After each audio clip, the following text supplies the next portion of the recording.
하나님, 오늘도 말씀으로 저희들을 찾아와 주시고 저희들을 먹여주시고 깨우치시며 이끌어 주심을 감사합니다. 성령 하나님, 오늘 이 시간에도 각 처소에서 예배하는 모든 주님의 자녀들 심령마다 성령으로 오셔서 주께서 친히 말씀하여 주시고 위로하여 주시고 새 힘과 지혜를 덧입혀 주시옵소서. 종을 주님의 도구로 세우셨사오니 주님의 권능의 손으로 붙드시고 오늘도 주님이 원하시는 뜻을 이루도록 마음껏 사용하옵소서. 예수님의 이름으로 기도하옵나이다. 아멘. 1970년 5월 3일, 이 날이 무슨 날인지 아십니까? 바로 우리 교회가 처음 시작된 날입니다. 오늘이 딱 3일이죠. 5월 3일. 우리가 창립기념주의를 지키지만 날짜가 딱 맞은 때는 그렇게 많지 않거든요. 그런데 올해는 5월 3일 딱 그날이 주일로 딱 정해져서 오늘이 바로 딱 50주년 되는 기념주일이 되겠습니다.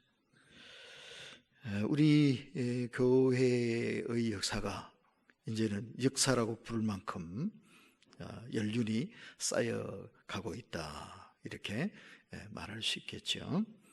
처음 우리 교회가 시작된 것은 요 하우곡에 있죠.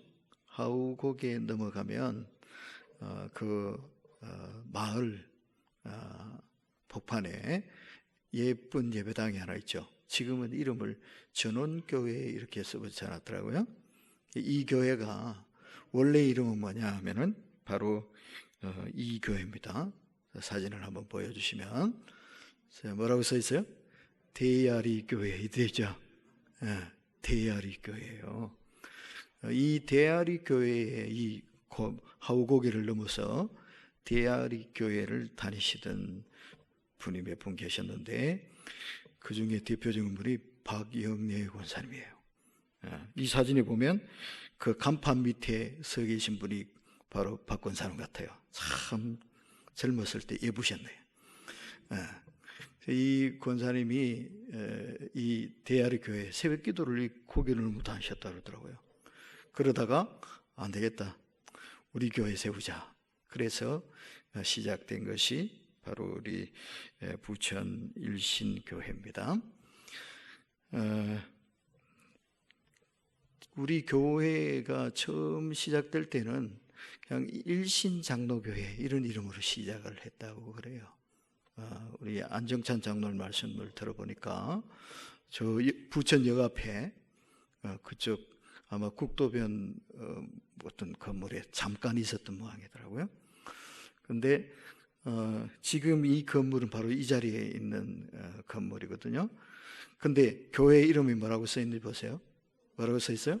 소사일신교회죠. 소사일신교회예요. 처음에는 일신장로교회, 그랬다가 소사일신교회 이렇게 됐어요. 아마도 일신교회가 보니까 몇 군데가 막 보였던 모양이에요. 지금도 부천에 우리 교회 찾을 때 그냥 일신교회 치면 엉뚱한데 저 소사 쪽에 일신교회 안내하기도 하고 그런 데입니다. 까딱 잘못하면 저 인천에 또 일신동에 있어가지고 그쪽으로 안내할 수도 있어요. 그래서 구별이 돼야 되잖아요. 소사 일신교회 그랬는데 왜 그랬냐? 그때는 여기가 부천이 아니라 아직 소사였던 모양이에요. 조그마한 소사읍이었던 모양이에요. 그랬는데 75년에 이제 행정구역이 바뀌었다 그러네요. 부천으로.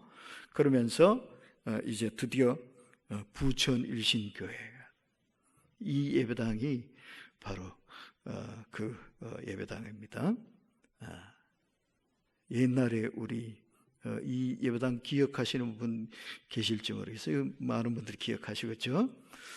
이 빨간 벽돌 예배당, 이 예배당을 바로 박영래 권사님, 장원철 장로님 이 가정에서 이 땅을 자기 집터라고 그러는데 자기 집을 바치셔가지고 이 자리에다가 예배당을 세우게 되었다라는 얘기입니다.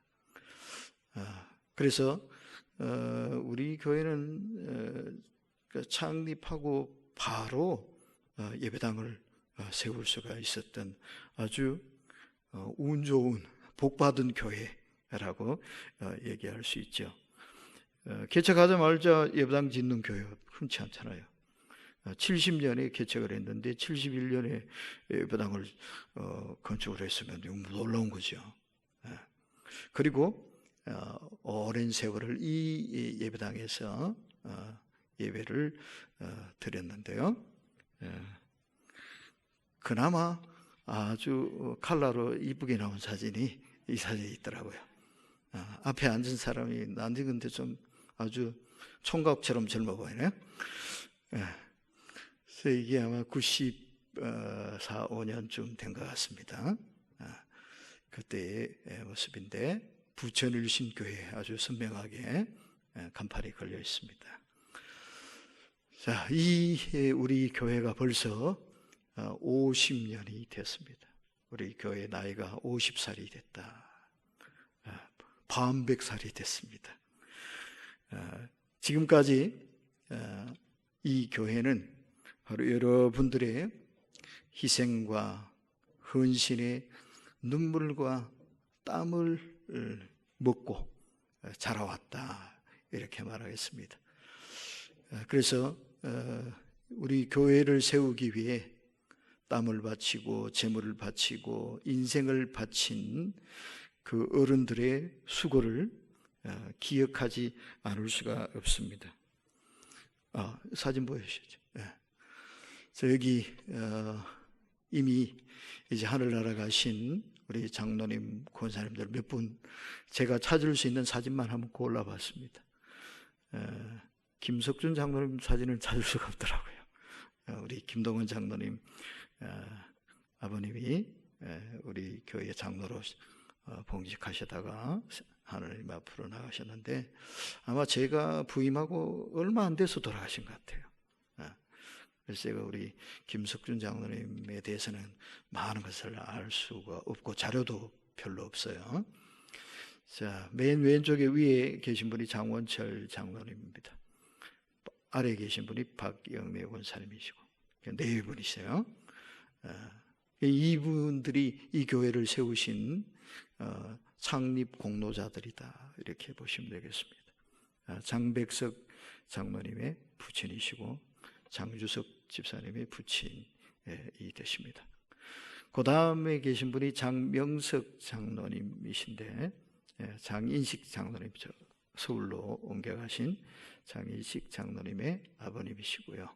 그 밑에는 황정순 권사님이십니다. 아주 좀 호랑이처럼 무서웠던 기억이 좀 납니다.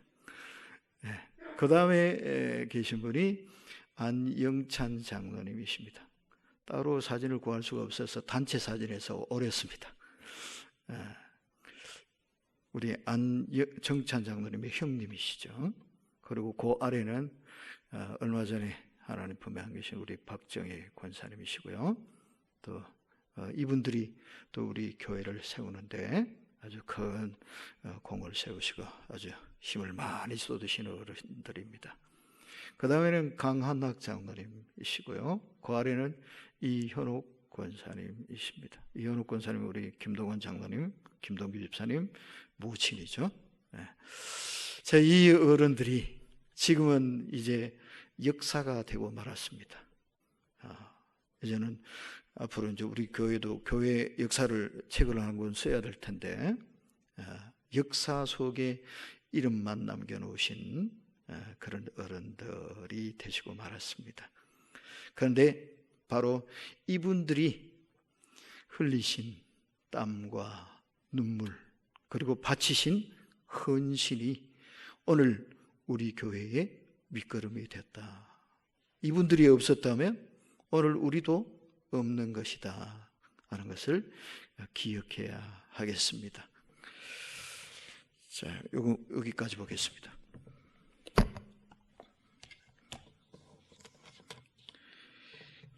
뿌리 없는 나무가 없듯이 가정도 그렇고 교회도 그렇습니다. 뿌리 없는 교회는 있을 수가 없습니다. 뿌리가 되는 이 어른들의 수고가 있었기 때문에, 헌신이 있었기 때문에 오늘의 우리 교회가 있다 하겠습니다. 1970년도면은 그 당시 상황이 어땠는가를 짐작을 해보시면 참 지금과는 하늘과 땅 차이죠. 아까도 여러분 사진 속에 보셨지만 그때는 지명도 소사예요. 그리고 이 소사는 뭘로 유명합니까? 별명이 복사골 아닙니까? 에? 지금 우리 예배당에 있는 이 자리가 다 복숭아밭이었다고 하는 얘기를 제가 들었습니다. 그 흔적을 지금 어디에서 찾아볼 수 있느냐면 저 하우곡의 바로 그 옆에 그 능선에 보면 지금도 복숭아밭이 있죠. 아마 그런 식으로 쫙 그 복숭아밭이 여기에 다 있었던 것 같습니다. 그 복숭아밭 한가운데 우리 예배당이 세워졌다, 이렇게 보면 되지 않을까 싶습니다. 그 당시 사진이 있으면 참 좋겠는데 그건 아직 구할 수가 없어요. 자, 그러니까 그때는 도시라는 이미지보다는 농촌 비슷한 도해지 모양의 부천역 부근에 거기가 도시 같고, 이쪽 산 비탈에는 그냥 시골이나 마찬가지였다. 김동원 장로의 말씀을 들어봐도 그 남초등학교 앞으로 흐르는 거기 지금은 도로가 돼 있지만 옛날에는 개천이 흘렀다면서요. 거기서 개구리 잡고 그렇게 놓으셨다고 그런 얘기를 들었거든요. 그러니까 뭐 시골이었습니다. 시골. 그랬던 곳이 지금은 80만이 넘는 큰 도시로 탈바꿈을 했습니다. 우리 교회 주변도 그렇죠. 여기에 옛날 교회 생각하고 찾아오면 찾을 수가 없을 겁니다. 왜? 다 바뀌어버렸거든요. 이 길도 좁은 골목길이었잖아요. 저 위에는 막혀 있었고, 그죠? 저 넘어가는 길이 없었다고요. 막다른 길이었거든요. 이 길이, 이 교회 옆 이 길이. 근데 지금은 다 뚫려 있잖아요. 옛날하고 너무 달라져 버렸습니다. 자, 이런 시골 같은 곳에서 옛날에는 또 아까 예배당 보셨지만 그렇게 스레트 지붕, 그죠? 이게 뭐 단열이 잘 되기나 하겠습니까? 그러니까 난방시설, 냉방시설 이런 것도 변변치 못했던 시절이잖아요. 근데 이런 열악한 환경 속에서 밤새워 기도하시고 추운 한겨울에도 예배당을 지키고 밤새 철야 기도하시는 분들이 물론 주무시기도 하셨지만 그런 분들이 몇 분 계셨거든요. 이분들의 수고와 헌신, 교회를 사랑하는 불같은 마음, 그래서 교회를 위해서 그분들이 흘린 눈물, 흘린 땀, 이게 결코 작지 않거든요. 그리고 지금은 우리 시설이 얼마나 좋습니까? 주방도 얼마나 잘 되어 있습니까? 그죠? 근데 옛날 국수 삶던 거 생각나세요? 예? 그 부엌도 뭐 부엌이라 할 것도 없는 그 부엌에서, 그죠? 예. 화장실도 그냥 푸세식 화장실이었어요. 그런 열악한 환경 속에서 그래도 교회를 세운다고 얼마나 애를 썼습니까? 그리고 그 당시로서는 이 예배당 짓기 위해서 땅을 바치셨는데 그때 액수는 뭐 그렇게 크지 않았을지 모르겠습니다. 땅값도 지금보다 훨씬 쌌을 테니까, 그죠? 그리고 화폐 가치가 단위 자체가 틀렸죠. 그런데 그때를 지금으로 환산해 보면 그러나 그거는 만만치 않다 이렇게 얘기할 수 있을 거예요. 그리고 또 그 시절은 그만큼 어려웠던 시절 아닙니까? 지금은 넉넉한 상황이 됐지만, 그러니까 자기 사는 집을 교회를 위해서 바친다, 쉬운 일 아니죠. 그런데 이것을 흔쾌히 하신 분이 이 어른들이란 말이에요. 참 감사하지 않을 수 없고 존경하지 않을 수 없습니다. 아까 두 번째 어른 장명석 장로님 보여드렸는데, 이 어른 가정도 장인식 장로님이 이 예배당 지을 때 자기 집 바치셨잖아요. 아마 3억인가 4억인가 그랬던 것 같아요. 그걸 뭐 큰 부자라서 한 거 아니잖아요.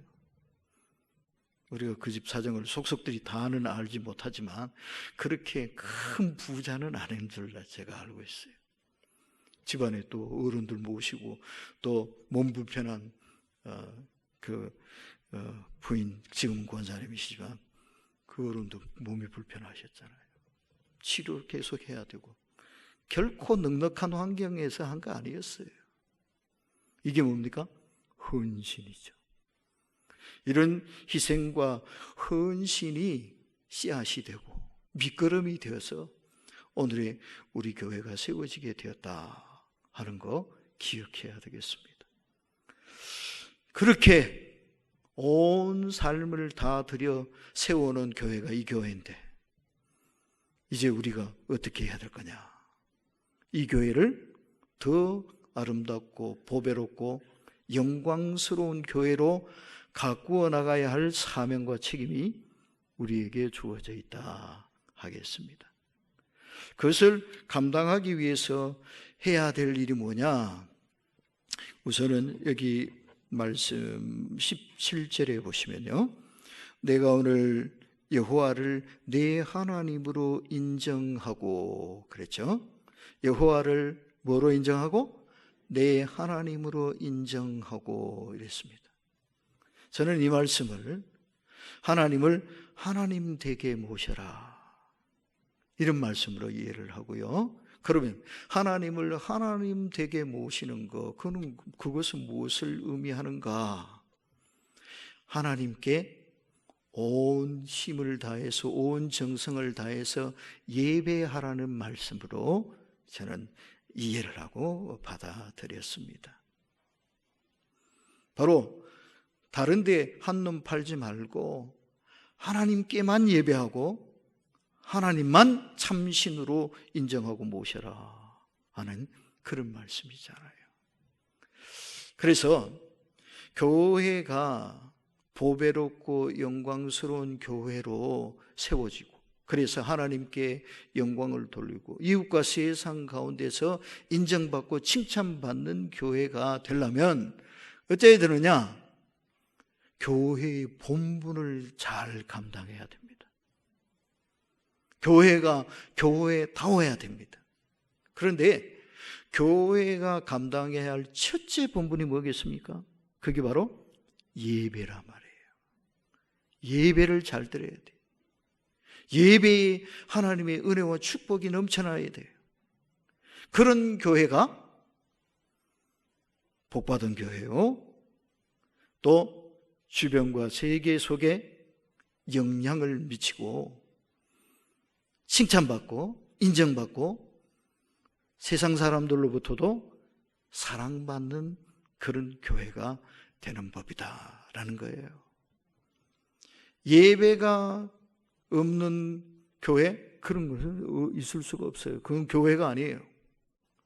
예배가 약화되고 예배가 죽으면 어떻게 되느냐? 그 교회는 죽는 겁니다. 왜? 예배가 교회의 본분이기 때문에 그렇습니다. 그래서 우리가 어른들이 피땀 흘려 세워놓은 이 교회를 더 아름답고 보배로운 영광스러운 교회로 가꿔 나가기 위해서 우리가 정말 힘써야 될 일이 뭐냐? 그게 바로 예배입니다. 한 두어 달 집에서 예배 들어보시니까 어때요? 이러다가는 큰일 나겠어요, 그죠? 이건 아니야. 예배를 빼앗기고 왜 예배가 위협을 당하고 이런 일은 있어서는 안 됩니다. 그것 때문에 예배가 위축이 되어지고 예배가 축소가 되어지고 예배가 어지럽혀지면 이거야말로 큰 저주입니다. 이러면 큰일 납니다. 우리가 이 예배를 더 정성으로 잘 지키고 또 가꾸어 나가야 된다. 이걸 우리가 더 잘 감당해야 한다 하는 것을 꼭 기억해야 되겠습니다. 그 다음에는 뭘 해야 되느냐?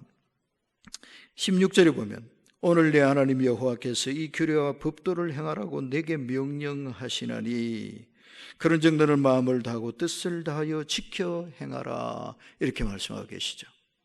하나님의 규례와 법도를 행하라고 하나님이 명령하신다, 이렇게 말합니다.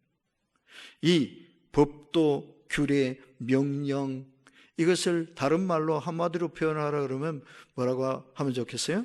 저는 말씀, 이렇게 표현하고 싶어요. 말씀. 그러면 이 하나님의 말씀이 뭐냐? 하나님의 말씀이 곧 진리다, 이렇게 말할 수 있겠어요. 진리. 하나님이 이 진리를 지켜 행하라고, 이 진리를 지키라고, 이 진리를 수호하라고, 이 진리를 사수하라고 말씀하고 명령하셨다, 이 말이에요. 교회가 뭐 해야 되느냐? 하나님의 말씀을 지켜야 됩니다. 지킨다는 말은 두 가지 의미가 있어요. 하나는 진짜로 지켜내는 겁니다. 다른 위협과 공격으로부터 지켜내는 거예요. 지켜야 돼요. 이 우리나라를 지켜야 되잖아요. 안 지키면 어떻게 됩니까? 나라를 빼앗기잖아요. 망하잖아요. 하나님의 말씀, 하나님의 진리도 지켜야 됩니다. 그리고 또 다른 의미는 실천하는 거예요. 지킨다는 말은 진리대로 사는 걸 얘기하는 거죠. 이 두 가지를 우리 교회가 힘을 다해 완수해야 됩니다. 하나님의 말씀대로 살기 위해서 목숨 걸어야 됩니다. 그리고 이 하나님의 말씀의 순수성을 지키기 위해서 있는 힘을 다해야 됩니다. 교회의 역사는 어떤 의미에서는 진리를 수호하기 위한 거룩한 전쟁의 역사다, 이렇게 말할 수도 있겠습니다. 이 싸움은 언제부터 시작됐느냐? 세상이 지어지면서부터 시작됐어요. 창세기 3장에 벌써 그 싸움이 시작된 것을 기록해 놓고 있잖아요. 뱀이 누굽니까? 마귀잖아요. 마귀가 와서 뭐합니까? 아담과 하와를 꿰잖아요. 뭐라고 꿰입니까? 하나님이 정말로 동산 안에 있는 모든 나무 열매 먹지 말라 그러시더냐 하면서 아담과 하와를 흔들잖아요. 하나님이 정하신 법, 이게 진리잖아요. 이걸 지키고 사는 게 이게 우리의 안전과 생명을 보장받는 길이잖아요. 그런데 마귀는 뱀을 보내가지고 이걸 흔들어 놓는 거예요. 진리가 뒤흔들리게, 진리가 헷갈리게 만든다고요. 야, 너 그거 먹어도 안 죽어, 거짓말로 속이잖아요. 하나님은 반드시 죽는다 그러셨는데 뱀은 아니야, 안 죽어. 그러면서 하나님을 의심하게 만들잖아요. 하나님께 대해서 서운한 감정이 들게 만들잖아요. 하나님이 왜 먹지 마라 그런지 알아? 그거 먹으면 너희들의 눈이 밝아져서 하나님처럼 될까 봐 못 먹게 하신 거야. 하나님 정말 나빠, 그지? 그러니까 아담과 하와가 어떻습니까? 야, 그래? 하나님 정말 너무하시네. 왜 하나님만 눈이 밝아야 되고 우리는 눈 좀 밝아지면 안 돼? 우리는 하나님처럼만 되면 안 돼? 그죠? 진리가 뒤흔들려 버린 거예요. 그래서 망한 겁니다.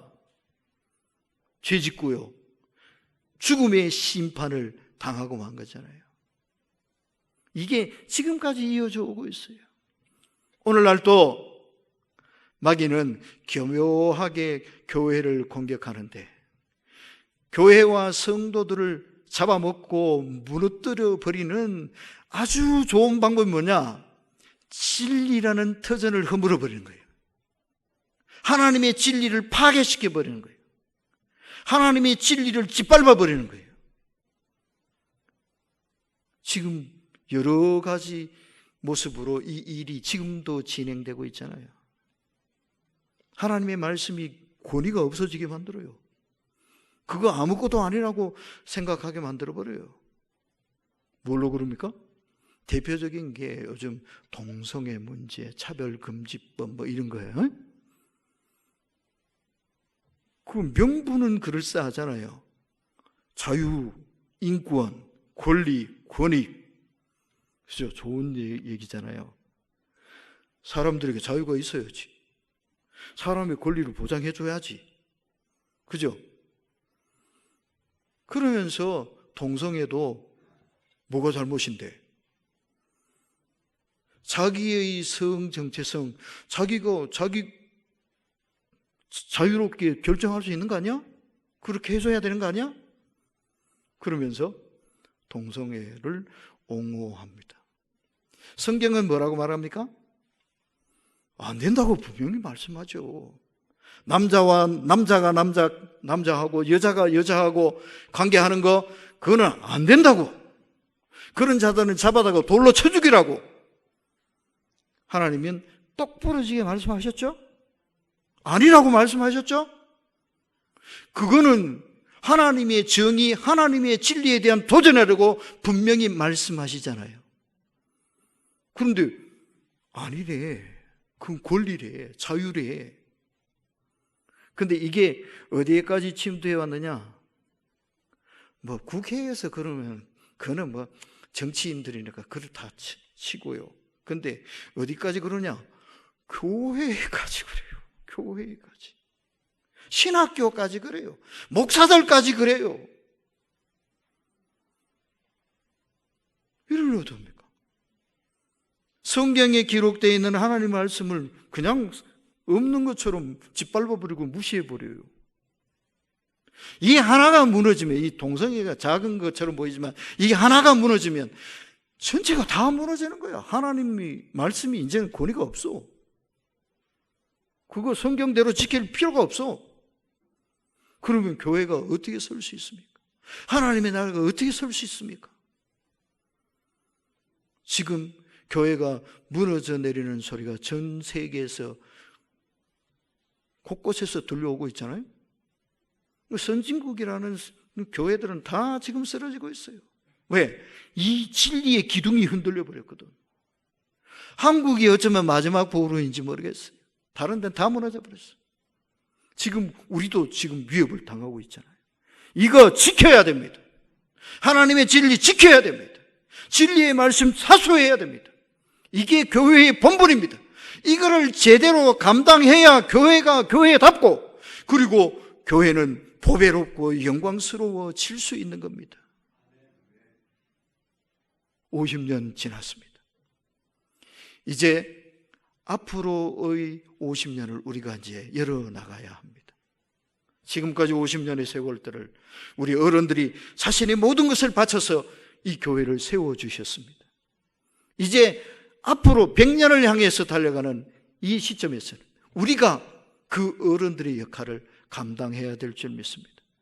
그분들이 교회를 위해서 눈물을 바치시고 기도의 무릎을 꿇으시고 온 힘과 온 삶을 다해서 교회를 위해서, 복음을 위해서 자신의 인생을 바치고 가정을 바치고 물질을 바치고 땀을 바쳐서 헌신하였듯이 이제 우리가 그 일을 바톤 터치해서 우리가 해야 될 줄 믿습니다. 기도합시다.